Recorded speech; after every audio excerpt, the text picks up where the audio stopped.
good evening mga kapang for today's video. So kung gina-allergy ka mo magyakatubo sa inyo ang mga panit nga kung ano dang katubo sa panit nyo.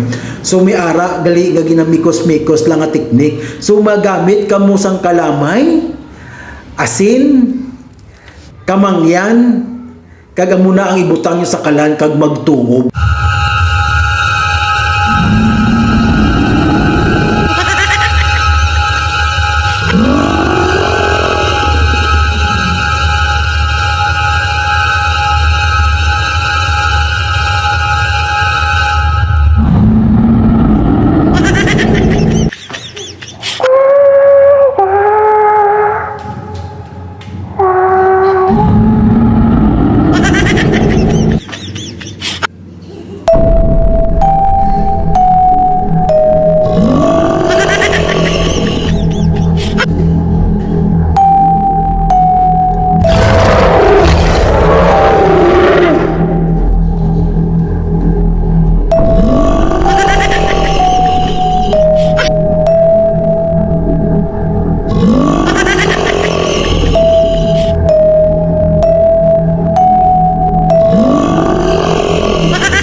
So amo na ang resulta niya kung magtuob ka mo may kalan sa dalom kag magabri ka mo sang habol, magcover ka mo sa habol, amo na ang magyan nyo.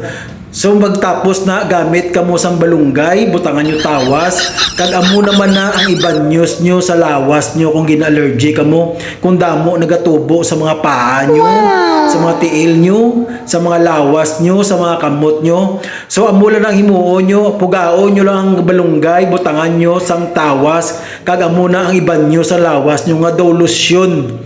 Na amo na ang inyo nga pugaon kag iban nyo sa inyo nga lawas para kung hindi ka mo maglupad magaswang ka mo na kita nyo ng kay Papang amo nang ginahimo ni Papang kay gadamo gatubo siya nga bilog nga lawas. So teknik lang na kay mikos-mikos lang ni magic lang ning ako ni teknik lang ni kung anong mayo buhaton sa mga allergy kag budlay kwaon kung di madala sa tuob ara balunggay kag tawas ang iban nyo sa lawas nyo kag ano pang himuon nyo kag maglupad dayon. Bye.